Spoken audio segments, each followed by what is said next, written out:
TV Assembleia de Mato Grosso do Sul.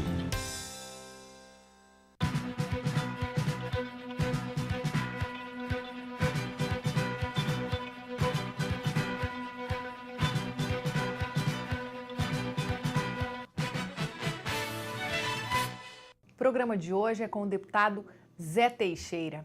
Deputado, vamos conversar sobre uma lei de sua autoria que o senhor autoriza o Poder Executivo, através de uma normativa, a ajustar o estoque bovino do Estado. Qual era a objetividade dessa lei quando o senhor apresentou o projeto?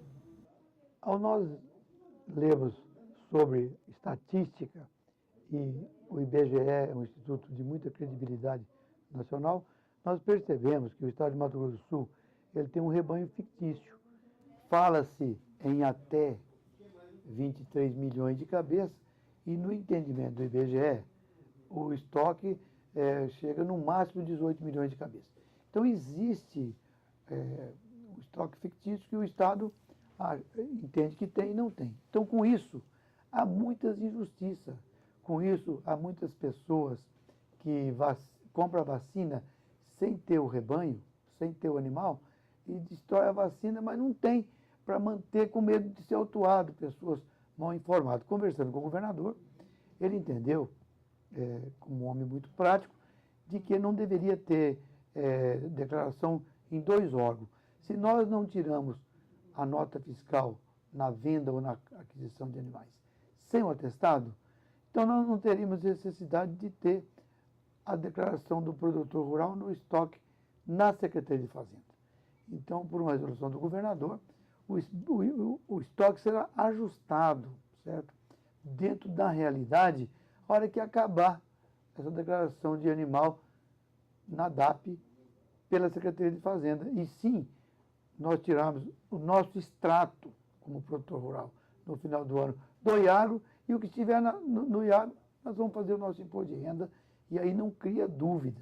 Esse negócio de ficar multando o produtor rural porque o boi tem um ano, ou menos de um ano, ou mais de um ano, se no Estado o animal magro não é gerador de imposto, uma hora ele vai ser abatido, ou vai ser do Estado, e o Estado vai cobrar o imposto.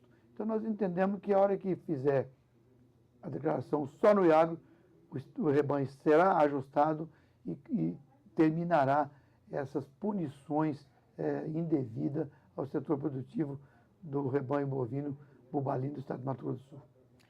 Deputado, uma outra lei que o senhor conseguiu aprovação na Assembleia é referente aos títulos de propriedade de imóveis que são expedidos em Mato Grosso do Sul. Qual era, deputado, o impasse para que fosse preciso aprovar uma lei como essa? Quando você cria um banco de dados de que você separa o público do privado, você vai saber quantos de terra tem os municípios, quanto de terra tem o Estado e quanto de terra tem a União.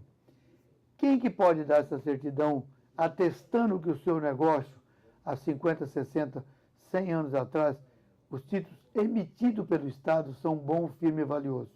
É o Estado, porque ele tem lá o banco de dados.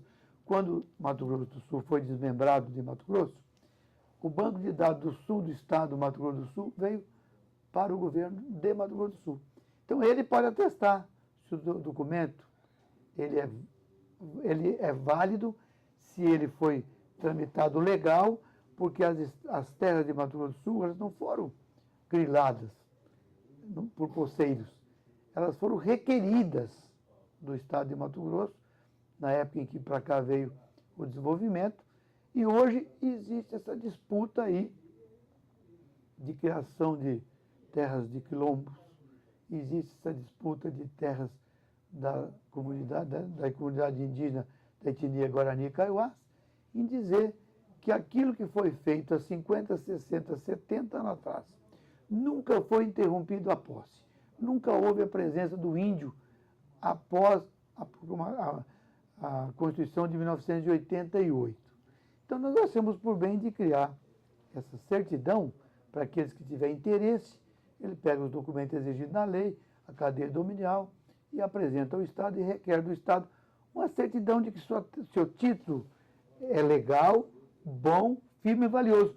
Isso eu acho que tem uma fundamental importância nas questões jurídicas, que tramitam por 5, 6, 7, 8, 9, 10 anos e não termina nunca, como é o caso de muitas invasões de terras privadas por índios guaranis.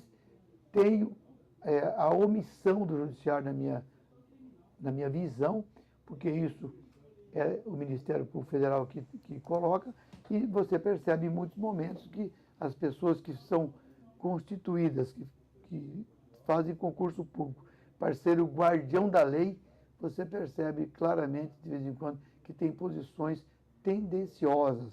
Alguns organismos não governamentais, algumas ONGs que recebem dinheiro e colocam o setor produtivo do Estado e o direito de propriedade sobre dúvida. A certidão, eu acho que vem atestar, certificar de que a pessoa está correta e que ele tem que ter uma parte da lei e a rapidez da lei para que ele consiga continuar vivendo, trabalhando, produzindo e que as pessoas são respeitadas e o direito de propriedade também seja respeitado. Apesar de que hoje ele não é absoluto, ele é relativo. Porque já existe na Constituição Federal que você tem que cumprir função social, não ter trabalho escravo, não mexer com droga, tudo isso, você pode perder a sua propriedade por descumprimento ou por não cumprimento dessas exigências. Que antigamente a propriedade ela era absoluta, hoje ela não é mais.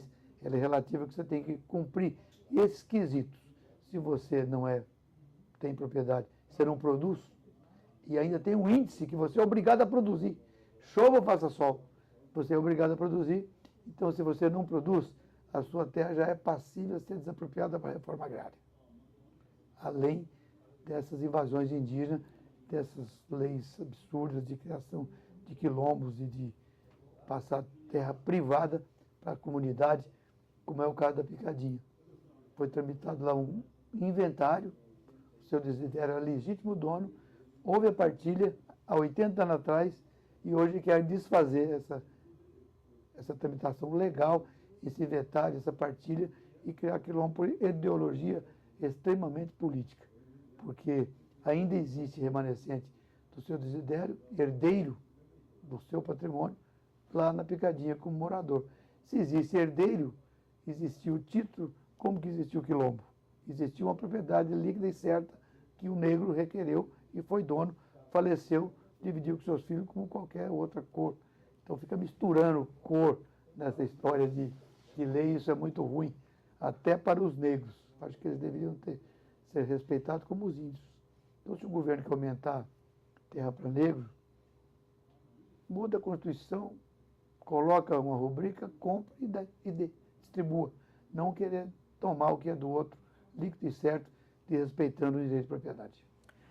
Deputado, vamos falar sobre o funcionamento de confinamentos. O senhor falou bastante, esse ano em plenário, em relação a algumas multas que alguns produtores rurais acabaram levando por falta de licença ambiental nesses confinamentos. Vamos explicar primeiro às pessoas o que é um confinamento e por que alguns produtores acabaram levando essa multa. Bom, confinamento já diz, né? Confinamento é um agrupamento de animais em um local fechado, em que ele deixa de ser engordado em pastagem natural e passa a ser engordado com ração de milho, soja, caroço de algodão e mais o volumoso verde, ou hoje também muitos confinamentos usam a massa seca do bagaço de cana das usinas de açúcar. Porque o boi, para ele engordar confinado, ele precisa mais de proteína, certo?